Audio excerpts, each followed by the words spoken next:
Hello friends, yesterday we have studied about the matrix. Today we go on to study about the semiconductor. What are these semiconductor?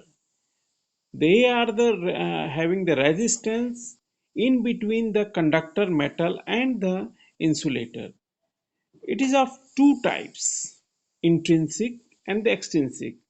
Intrinsic का मतलब होता है pure, pure का मतलब कि अनडोप्ड, और extrinsic का मतलब है कि डोपिंग होता है। जो ये दो तरह के जो टाइप्स है पी और एन, इनमें जो पी टाइप होता है वो होता है ट्राई वैलेंट, जो होता है इसमें इम्प्योरिटी होती है। तो ट्राई वैलेंट में कौन से हैं? बोरॉन ग्रुप के जो होता है,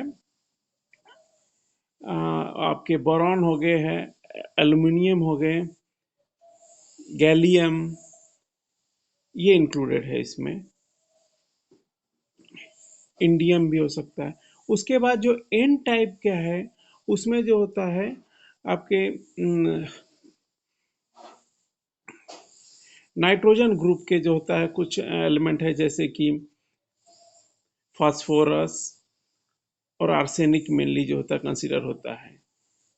तो ये है, और दोनों में डिफरेंस क्या है अगर हम देखें तो पी में जो होता है हायर नंबर ऑफ होल्स होता है as compared to the electrons, and the N type higher number of electrons as compared to holes.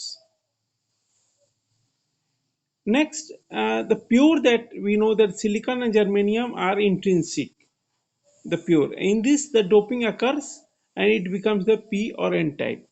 And what are its going to apply these semiconductors? Application of semiconductors are the integrated circuits, diodes, and transistors. Thank you.